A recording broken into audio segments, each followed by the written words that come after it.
Hi అండి. Hi hi అండి. అయితే సార్. మీరు మమ్మల్ని సాగోప్పుడు ఇంటర్వ్యూ చేశారు గుర్తుందా? గుర్తుంది యాక్చువల్లీ. అంటే అప్పటి నుంచి వెయిటింగ్. అంటే ఎలా అంటే అప్పుడే అంటే చాలామంది గుర్తించి చేసి సినిమా చేసినప్పుడు నెక్స్ట్ ఏం చేస్తారని చెప్పి, బట్ అద్భుతంగా 'చిత్రమన్' అనే సినిమాతో వచ్చారు. అయితే మీరు మధ్యలో ఇంకో మాట కూడా అన్నారు. అంటే మలయాళంలో ఓకే అయిపోయింది, మలయాళం వెళదాం అనుకున్నప్పుడు అవును. లేదు మనం తెలుగు వాళ్ళం, ఫస్ట్ తెలుగులో ప్రూవ్ చేసుకుందాం అని చేశాను.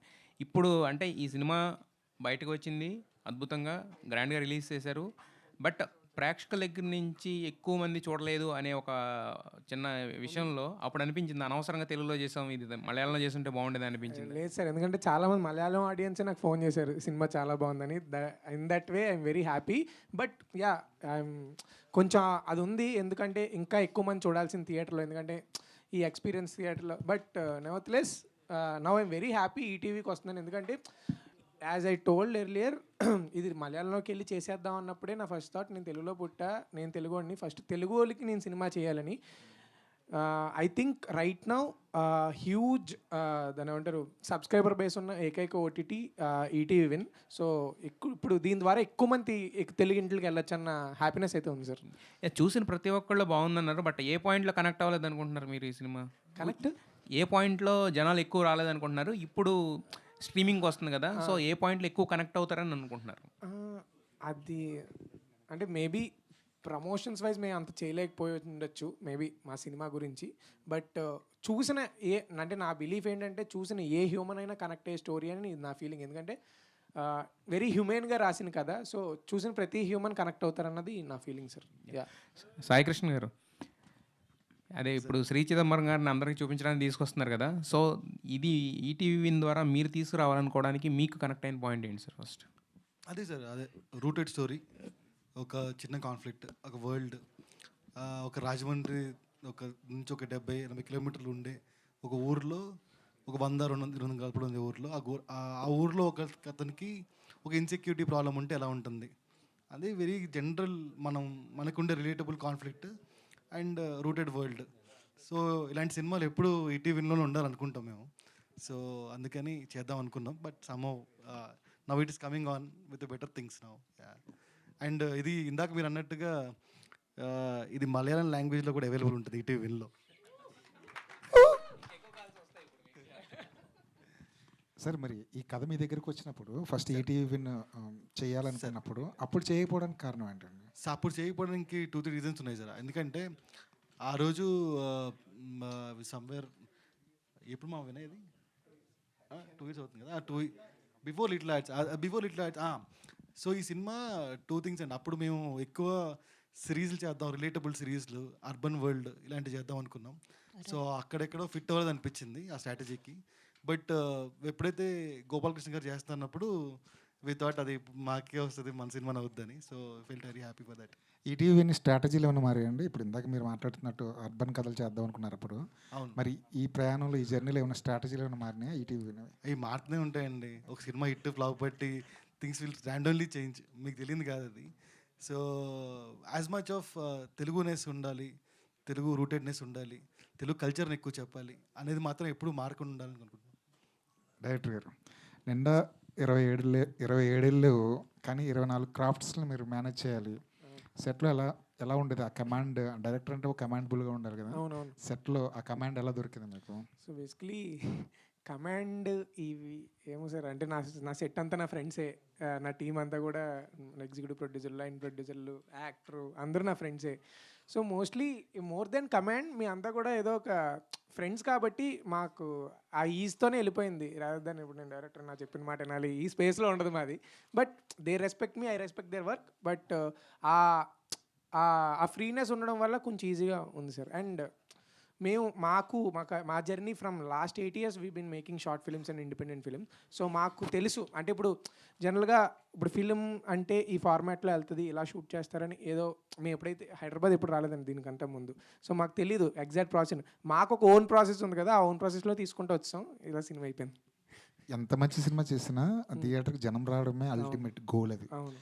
తర్వాత చూసిన వాళ్ళు ఎంత బాగుందని చెప్పినా ఎందుకు రాలేదు జనం అన్నది లోపల ఒక ఉంటుంది కదా, ఒక బాధ, ఒక పెయిన్ ఉంటుంది. ఇంత కష్టపడి రాసుకున్న కథ, ఆ పెయిన్ నుంచి బయటికి ఎలా రాగలిగారు? అంటే అదొక రోజు ఉందండి. బట్ తర్వాత as we got to know that it's coming on ETV we felt very happy. ఎందుకంటే నేను ఇనీషియల్గా చేద్దాం అనుకున్నప్పుడు కూడా వీఆర్ వెరీ హ్యాపీ ఈటీవీ. ఎందుకంటే ఎక్కువ తెలుగు వాళ్ళకి రీచ్ అవ్వాలి అన్నది సింపుల్గా at the end of the day ఒక స్టోరీ టెల్లర్కి ఏంటంటే ఎక్కువ మంది కథ వినడం కావాలి, ఎక్కువ మంది కథను చూడడం కావాలి. సో ఇప్పుడు ఈటీవీకి వస్తుంది అన్నప్పుడు వెరీ హ్యాపీ. ఆ సాడ్నెస్ని తగ్గించింది. All the best. Thank you అండి. సాయి గారు హాయ్ అండి. ఈ 49 ప్యాక్ ఎప్పటి వరకు అంటే ఇది ఏం చెప్తారండి? లైక్ ఇది యాక్చువల్లీ రేపటితో 3 years ఆఫ్ ఈటీవీ అండి. సో అందుకోసం యానివర్సరీ కోసం పెట్టిందండి. All the very best and congratulations అండి. అండ్ ఇంకొకటి ఏంటంటే particularly I just want to talk about music directors of this film Chandu and Ravi. మీకు వాళ్ళు విపరీతమైన క్లోజ్, ఎందుకంటే అనగనగా నుంచి you are the one who brought them అన్నట్టు అనిపిస్తుంటుంది. అలా ఏం లేదండి. They are the made life to Anaganaga. They made life to Anaganaga and they gave life to Shri Chidambaram గారు. నేను వాళ్ళతో మాట్లాడటం జరిగిందనమాట. అప్పట్లో మాట్లాడినప్పుడు ఇలాగ ఈటీవీ విన్ అని వచ్చేస్తుంటే సారీ వంశీ గారు ఇలా కదా అని అన్నా. బట్ ఇండైరెక్ట్లీ ఇప్పుడు మళ్ళీ ఈటీవీ విన్ తోటే శ్రీ చిదంబరం కూడా రావడం చాలా చాలా హ్యాపీగా ఉంది. అయితే మీరు పొద్దున్న మొన్న మాట్లాడిన మాటల్లో సినిమా పరంగా వచ్చేస్తున్నాము అని చెప్పని అన్నారు కదా సార్. అండ్ నెక్స్ట్ మేము సిరీస్కి కన్వర్ట్ చేస్తున్నాం, అయితే థియేటర్స్లో కాకుండా ఓన్లీ ఈటీవీకే స్ట్రీమ్ చేసేటట్టుగా ఉంటుంది అన్నట్టు మెన్షన్ చేశారు కదా. అండ్ ఆ సిరీస్ ప్రాసెస్ ఎంతవరకు వచ్చిందంటే what you will say? Start చేయాలండి. ఇంకా అంటే ఒక 3-4 సిరీసెస్ జరుగుతున్నాయి. ఇంకెక్కువ సిరీస్ తీద్దాం, లాంగ్ ఫార్మాట్ స్టోరీ చెప్దామని. ఇంకా మంచి ఆస్పిరెంట్ డైరెక్టర్స్ ఎవరు ఉంటే మంచి కథతో వస్తే చేద్దామని. సాయి గారు ఆల్ ది వెరీ బెస్ట్ అండి. సార్ సాయి గారు, ఈ ఓటీటీ ఇండస్ట్రీలో జనరల్గా వచ్చే టాపిక్ ఓటీటీ ప్లాట్ఫామ్స్ పర్చేజెస్ గురించి, వాటి గురించి. సార్ పెద్ద ప్లాట్ఫామ్స్ అమెజాన్ అయితే తగ్గించేసినాయి. నెట్ఫ్లిక్స్లో కూడా బాక్స్ ఆఫీస్ వైజ్గా నెంబర్స్ వైజ్గా ప్రైజెస్ పే చేస్తున్నాయి. అవును సార్. కొన్ని లోకల్ ప్లాట్ఫామ్స్ కూడా చాలా తగ్గించేసినాయి. అవును సార్. అంటే ఏంటి future of OTT and industry అంటే ఈ పరంగా? అంటే సినిమాలు ఉన్నంతకాలం జరుగుతూనే ఉంటుందని సార్. అంటే ఎక్కువ థియేటర్ వైపు రిజెంబ్లెన్స్ ఎక్కువ ఉంటుందని సార్ నా ఫీలింగ్. అంటే ఒక 3-4 years బిఫోర్ కోవిడ్ ఎలా ఉందో ఇప్పుడు కూడా అలానే ఉండిద్దేమో అనుకుంటున్నాను నేనైతే. అంటే ఈటీవీలో ఇప్పుడు దాకా ఆ సిస్టమ్ లేదు కదా, బాక్స్ ఆఫీస్ లింక్డ్? ఎప్పుడు ఉండదు సార్. ఎప్పుడు ఉండదు సార్. ఓకే. ఇప్పుడు కూడా ఉండదు. ఎందుకంటే మేము ఈ సినిమా చూసే తీసుకున్నాము అండ్ నచ్చి తీసుకున్నాము at the price we arrived at. So మళ్ళీ దానిలో బాక్స్ ఆఫీస్ కలెక్షన్ లింక్ చేయాలి, అవన్నీ చేయాలనుకోవట్లేదు సార్. ఎప్పటికీ చేయం. So straight to cinema price ఏం డిమాండ్ చేసి అది పే చేయడానికి రెడీగా ఉన్నాం. మేము తీసేటప్పుడు కూడా సిరీస్ కానీ సినిమా తీసేటప్పుడు కూడా what ever the content demands ఆ బడ్జెట్ పెట్టడానికి రెడీగా ఉన్నాం. సో 3 years అయింది అంటున్నారు ఈటీవీ. అవును సార్. ఇప్పుడు నెక్స్ట్ లెవెల్లో అంటే ఒక పెద్ద బడ్జెట్ ఫిల్మ్స్ని అప్రోచ్ అవడంలో ఏదైనా కొత్తగా తీసుకోబోతున్నారా, లేకపోతే ఇప్పుడు ఎలా ఉందో స్ట్రాటజీ అలాగే ఉండబోతుందా? ఇలా ఉంటూనే పెద్ద కథ వస్తే పెద్ద బడ్జెట్ కూడా పెడదాం sir. All the best. Thank you sir.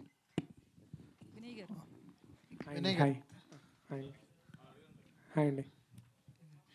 So అంటే మీ ముగ్గురు లైఫ్ శ్రీ చిదంబరంకి బిఫోర్ ఆఫ్టర్ ఎట్లా అంటే మూవీకి మంచి రెస్పాన్స్ వచ్చింది కదా, సో మీకు నెక్స్ట్ ప్రాజెక్టులు కావచ్చు ఎట్లా టర్న్ అయింది మీ ముగ్గురు లైఫ్? అంటే అదే అండి, ఆఫర్స్ అయితే వచ్చాయి, నాకు ఒక 5 offers వచ్చాయి. But I'm writing my next story. అది రాశాక ఏం చేద్దాం ఏంటనేది డిసైడ్ అవుదాం అని చూస్తున్నాను అండి.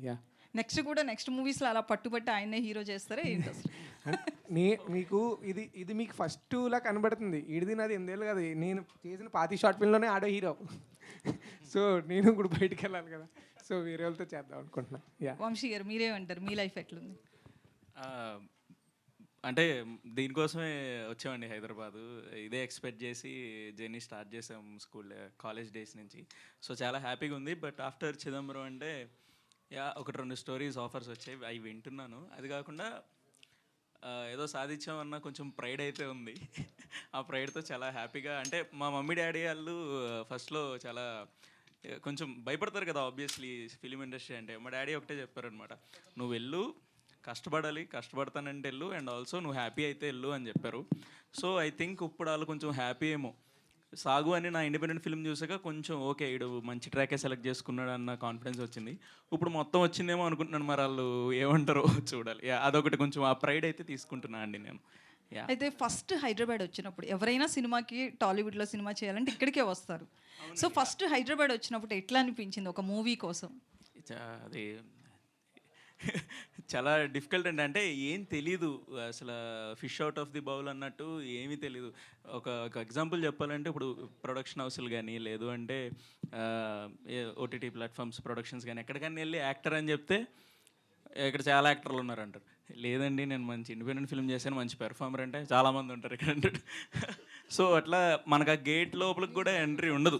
Because we're no one, I don't have any I'm not complaining on that. ఆ గేట్లో కూడా మనకి ఎంట్రీ ఉండదు. కట్ చేస్తే మన డ్రీమ్ని మనం గట్టిగా ఫాలో అయితే మనకు కావాల్సింది మనకు వస్తుంది అంటారు కదా.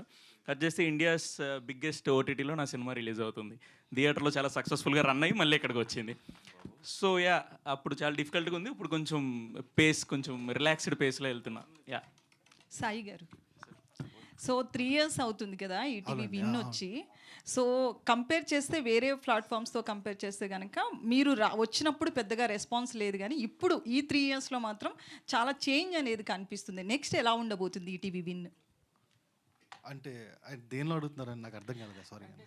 కంటెంట్ పరంగా కావచ్చు, ఇలానే బిజినెస్ ఉంటుందండి. పరంగా కావచ్చు, మార్కెటింగ్ పరంగా అన్నీ. ఆ బిజినెస్ అనేది మనమేం ఎక్స్పెక్ట్ చేయలేమండి.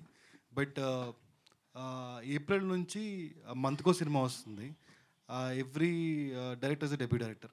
సో మా ఏప్రిల్ నుంచి నెక్స్ట్ 2077 మార్చ్ వరకు ఎవ్రీ మంత్ సినిమా వస్తుంది. అండ్ మధ్యలో సిరీస్ కూడా వస్తాయి. అండ్ వచ్చే 12 డైరెక్టర్స్ కొత్త వాళ్ళే అండి. సో అన్ని డిఫరెంట్ సబ్జెక్ట్స్, అన్నీ తెలుగు రూటెడ్నెస్ ఉన్నాయి, తెలుగు కల్చర్ ఎన్హాన్స్ చేసాయి. ఒక తెలుగు సినిమా అంటే ఇలా ఉంటుంది అని చెప్పే సినిమాలే. సో ఆ వరల్డ్ బిగ్గర్ థింగ్స్ అని చెప్పలేను, కానీ ఒక మంచి feel good cinema ETV cinema అంటే ఒక అందరూ ఫ్యామిలీలో ఇంట్లో అందరూ కూర్చొని హ్యాపీగా చూసే సినిమాలు అయితే మేము 100% ప్రామిస్ చేస్తాము. And next 12 cinemas will be good things from our side అండి. సాయి గారు, మేము భారీ బడ్జెట్ సినిమాలు ఈటీవీ నుంచి ఎక్స్పెక్ట్ చేయొచ్చా? అదే అండి, కథ డిమాండ్ చేయాలి బడ్జెట్ని. మేము అడగకూడదు. అలాంటి కథలు వచ్చినప్పుడు ఖచ్చితంగా డెఫినెట్లీ అండి. సాయి గారు సార్, ఇక్కడ మీరు ప్రొడక్ట్ చేస్తున్నటువంటి సినిమాలు కొన్ని థియేటర్లో రిలీజ్ చేస్తున్నారు కదా. అవును సార్. అవును సార్. ఆల్రెడీ మనకి మయూరి సంస్థ ఉంది డిస్ట్రిబ్యూషన్. అవును సార్. అది దాని నుంచి కాకుండా బయటకు వెళ్ళడానికి కారణం ఏంటి? అలానే మన ప్రొడక్షన్లో చేస్తున్నప్పుడు ఉషా కిరణ్ మూవీస్ని ఎందుకు యాక్టివేట్ చేయట్లేదు అనేది. మయూరి డిస్ట్రిబ్యూషన్ ఇప్పుడు లేదు సార్. ఆఫ్టర్ కోవిడ్ అది క్లోజ్ అయిపోయింది. ఓకే. సో మనం ఇన్ని సినిమాలు చేస్తున్న తర్వాత రివైవ్ చేద్దాం అని థాట్ కూడా ఒకటి ఉంది. డిస్కషన్ నడుస్తుంది. ఉషా కిరణ్ మూవీస్ కూడా ప్రతి soon it will be very active. Okay, all the best అండి. మీకు ముగ్గురికి సంబంధించిన క్వశ్చన్, ఈ సినిమా రిలీజ్ తర్వాత మీకు వచ్చిన అప్రిషియేషన్స్ ఏంటి? అలానే మీకు ఆఫర్స్ కూడా వస్తాయి, సక్సెస్ ఉన్న దగ్గర ఆఫర్స్ అనేవి ఉంటాయి. మీ ముగ్గురికి వచ్చిన ఆఫర్స్ ఏంటి? ఇంకా ఎక్కడ సైన్ చేయలేదు కాబట్టి చెప్పకూడదేమో, బట్ మంచి ఆఫర్స్ అయితే మంచి ప్రొడక్షన్స్ నుంచి ఆఫర్స్. ఓకే ఓకే, లాక్ చేస్తారు అనమాట అయితే. Okay okay okay, all the best. Thank you. కాదు, ఇందాక నందిని గారు మాట్లాడుతూ చాలా కష్టాలు పడ్డారన్నారు. ఏంటి ఆ కష్టాలు? ఇప్పుడు మళ్ళీ ఇంకో గంట చెప్పాలి. పోనీ షార్ట్ అండ్ స్వీట్. లేదండి, అంటే బేసిక్లీ కథ చేద్దామని తీసుకుని వచ్చినప్పుడు షార్ట్ అండ్ స్వీట్గా చెప్పాలంటే చేద్దామని సెట్ మీదకి వెళ్తున్నారు ప్రతిసారి ఒక అడ్డంకి వచ్చేది. ఎంతమంది రిజెక్ట్ చేశారు? ఒక్కరు రిజెక్ట్ చేసినా కథను పక్కన పెట్టేద్దాం అనుకున్నా. ఓకే. యా, ఒక్కరు రిజెక్ట్ చేయలేదు, అదే ప్రాబ్లం. ఓకే, రిజెక్ట్ చేయలేదు కానీ ప్రొడక్షన్ స్టార్ట్ హీరోని చేయలేదు. మార్చమనేవారు అందరూ. కొత్త యాక్టర్స్తో వెళ్తున్నాం, హీరోని మార్చు, ఇది మార్చు, లేదా పాయింట్ ఇందులో ఏమన్నా ఇది చెప్పు అన్నారు. కానీ కథ బాగాలేదని ఎవరు చెప్పినా నేను పక్కన పెట్టేసి వేరే కథ రాద్దాం అనుకున్నా. అదే ఆ ఇంటర్వ్యూలో కూడా చెప్పా. ఓకే. వినయ్ గారు, హాయ్ అండి. హాయ్ అండి. ఒక తమిళ నేటివిటీ ఉండే టైటిల్ పట్టుకొని, ఒక మలయాళం స్టైల్ నేరేటివ్ స్టైల్ పట్టుకొని ఒక తెలుగు సినిమా చేశారు. ఏంటి ఈ రౌండప్ ఏంటి? అసలు నంబరాలు మన దగ్గర కనిపిస్తారు కదా, మన దగ్గర శ్రీనివాసులు, వెంకటేశ్వరరావు. అవును, కాకపోతే అదే అండి బేసిక్లీ సినిమాలో హీరోకి అదే సినిమాలో హీరోకి మెల్లకన్ను ఉంటుంది. సో జనరల్గా మా సైడ్, మా గోదావరి, ఈస్ట్ గోదావరి సైడ్ ఎవరికైనా చిన్నప్పటి నుంచి స్కూల్లో కానీ ఎవరికైనా మెల్లకన్ను ఉంటే ఎర్ర చిదంబరం అని ఎక్కిరించేవారు. బికాజ్ ఆఫ్ లేట్ మన తెలుగు యాక్టర్ కళ్ళు చిదంబరం గారి రిఫరెన్స్తో. సో వాడికి మెల్లకన్ను ఉండడం వల్ల చిదంబరం అనేది అది పేరు కాదు, వాడిని ఎక్కిరించుతారు, టీజ్ అది. సో అందుకు ఆడికి చిదంబరం అని చెప్పేసి పేరు అనమాట. ఎలా వాడి ఒరిజినల్ పేరు ఏంటని తెలియాలని మీరు సినిమా చూడాలి. ఆ పేరుని ఎలా యాక్సెప్ట్ చేశాడు, ఈడు కూడా అలవాటు పడిపోతాడు. ఈయన చిదంబరం అని అలా అయిపోతుంది అంటే ఆడి పేరు చిదంబరం నమ్మేస్తాడు. బట్ ఆడికంటూ ఒక ఒరిజినల్ నేమ్ ఉంటుంది. ఆడు ఎలా యాక్సెప్ట్ చేశాడు, ఈ నేమ్ని ఎలా వదిలేశాడు అన్నది థింగ్. అంటే చాలా కథలు ఎంటర్టైన్మెంట్ వేలో వెళ్తాయి, కానీ ఈ సినిమా చూసి వచ్చిన తర్వాత ఏదో కాన్ఫిడెన్స్తో చాలా మంది కాన్ఫిడెంట్గా లైఫ్ మీద కాన్ఫిడెన్స్తో చాలా టేక్ అవే పాయింట్ ఉంది దాంట్లో. అంటే ఫస్ట్ మూవీలోనే మీకు అలా కుదరటం, ఫస్ట్ కథలో అలాంటి, అంటే నెక్స్ట్ మీ నుంచి ఎక్స్పెక్టేషన్స్ పెరిగిపోతాయి మీ కథల మీద. అంటే నేను యాజ్ ఏ ఆడియన్గా నేను కూర్చొని చూసిన సినిమాలు, నన్ను ఇన్స్పైర్ చేసిన విశ్వనాథ్ గారి సినిమాలు కానీ, వివేకాత్రేయ గారు, వెంకటేశ్వర మహా గారి సినిమాలు నన్ను చాలా కదిలించిన cinemas. When I was writing నేను కూడా అలాంటి హోప్ బేసిక్లీ సినిమా రేపు 49 రూపీస్ పెట్టి, నేను I'm requesting every one 49 rupees పెట్టుకొని ఈ సినిమా చూడండి. 49 రూపీస్తో మీకు మీరు ఏదైతే గోల్ని కానీ లైఫ్లో ఏదైనా చేద్దాం అనుకున్న ఒక మోటివేషన్ లేకుండా ఉంటుంది కదా, మనకు అప్పుడప్పుడు డిమోటివేటెడ్ అయిపోతాం. 49 రూపీస్తో మీకు హార్ట్ ఫుల్ ఆఫ్ మోటివేషన్ ఇస్తానని నేను కాన్ఫిడెంట్గా చెప్తున్నానండి. సంధ్య గారు, మీ జర్నీ ఏంటండి? అంటే ఆర్టిస్ట్గా ట్రై చేస్తున్నప్పుడు మీకు ఉంటాయి కదా కాంబినేషన్స్ వైజ్, కానీ ఎలా ఇప్పుడు ఈ ప్రాజెక్ట్లోకి ఎంటర్ అయినప్పుడు, ఈ కథ విన్నప్పుడు, లేకపోతే ఇప్పుడు అప్రిషియేషన్ పాయింట్కి వచ్చినప్పుడు ఈ జర్నీ గురించి ఏం చెప్తారు? అంటే నేను యాక్చువల్లీ బెంగళూరు నుండి నేను ఒక చాలా కన్జర్వేటివ్ ఫ్యామిలీ నుండి వచ్చాను. సో నా గ్రాడ్యుయేషన్ తర్వాత ఐ హ్యాడ్ మై ఓన్ ఇంకా family was like obviously conservative family నుండి వచ్చేటప్పుడు ఓకేనా కాదా అన్న కాన్ఫిడెన్స్ లేదు ఆబ్వియస్లీ పేరెంట్స్కి. బట్ చిదంబరం తర్వాత సినిమా చూసిన తర్వాత అండ్ ద వే అందరూ నన్ను రిసీవ్ చేసుకుంటున్నారు, అంటే లీలాని రిసీవ్ చేసుకుంటున్నారు. మా అమ్మ నాన్న చూసినప్పుడు when they saw it they were very happy. Now వాళ్ళే చెప్తున్నారు గో అహెడ్, వదలద్దు, దిస్ ఇస్ సో గుడ్. ఎవరికి ఇలా ఇంత జెన్యూన్ లవ్ దక్కడం ఇస్ వెరీ రేర్. సో అందుకే this is one big thing for me. అలాంటి ఫ్యామిలీ నుండి వచ్చి అమ్మ నాన్న యాక్సెప్ట్ చేయడం అన్నది is very big thing. And also I'm happy Leela is accepted and I'm somewhere కొంచెం నాకు ఆ కాన్ఫిడెన్స్ వచ్చింది, okay I can survive through, people are recognising my work అన్నది. సో ఐఎమ్ హ్యాపీ అండి. I'm looking for more good stories. Yeah Sandhya garu, yeah అండి. So cinema నేను చూసాను, ఆ రోజు మీతో మాట్లాడడం జరిగింది. అండ్ ఇక్కడ కూడా మీ ఎమోషన్స్ అర్థమవుతున్నాయి, అంటే మీరు ఏ ఫేజ్ నుంచి ఎలా టర్న్ అవుట్ అయ్యారు ఏంటి అన్నది అర్థమైంది. అయితే ఇందాక ఆల్రెడీ అన్న అడిగేసారు question, but what is the best compliment you receive till now after cinema? అంటే మీకు బాగా గుర్తుండిపోయి, ఇందాక ఏం చూసారా నందిని రెడ్డి గారు ఇలా మెసేజ్ చేశారు అనగానే ఎలాగ రిజిస్టర్ అయిపోయింది, అలా మీకు రిజిస్టర్ అయింది ఏంటి? కాంప్లిమెంట్ అంటే దెర్ ఆర్ అ లాట్ అండి, there are a lot actually. But the best compliment I would say is premieres టైంలో రవి కిరణ్ కోలా గారు యాక్చువల్లీ వచ్చారు. It wasn't a compliment actually, above words. when he walked out, he just held my hand, itla shake hand ichi, he said nothing, but I could see everything, like that he really liked the performance. I think that's what was the best. Chala mandi chepparu. And one more చాలా అంటే నాకు ఇలా గుర్తుండిపోయింది is, మాకు వైజాగ్లో premieres జరిగింది. అక్కడ ఒక aunty, she little like 40s ఆ ఏజ్లో ఉంది. She came, she was like మా రాజమండ్రి అమ్మాయిలనే చేసావమ్మా, లీలా మా అమ్మాయి అన్నట్లు షీ గేవ్ లైక్ చాలా జెన్యూన్గా చెప్పింది. So that something will always stay with me. All the very best and Vamsi. ఈ సినిమాకైతే కళ్ళు ఇలా పెట్టుకుని హెడ్ఏక్లు తెచ్చుకున్నారు, మరి నెక్స్ట్ సినిమాలకు కూడా ఏదన్నా ఒక డిఫెక్ట్ ఉంది చేస్తావంటే అవి కూడా రెడీగా ఉన్నారా ఏంటి? డెఫినెట్లీ అండి, బేస్డ్ ఆన్ ద స్టోరీ. నాకు చాలా ఇష్టం యాక్చువల్లీ, కొంచెం యాక్టింగ్ కోసం లేదంటే ఆ మూడ్లోకి వెళ్ళడం కోసం ఒక 2-3 స్టెప్స్ డీప్గా వెళ్ళే క్యారెక్టర్స్, డీప్గా వెళ్ళే యాక్టర్సే నా ఇన్స్పిరేషన్స్. అలాంటి వాటిని చూసి ఒకటి అమ్మ ఎంత చేస్తారా యాక్టింగ్ కోసం అన్న షాక్లోనే, ఆ మూమెంట్లోనే నాకు కోరిక కలిగిందని చెప్పొచ్చు, that I want to become an actor like that అని. డెఫినెట్లీ చేస్తాను, అందులో ఉంది. All the very best. Thank you so much. Thank you అండి. Thank you sir, thank you so much sir. Thank you so much అందరికీ. Thanks for coming and yeah.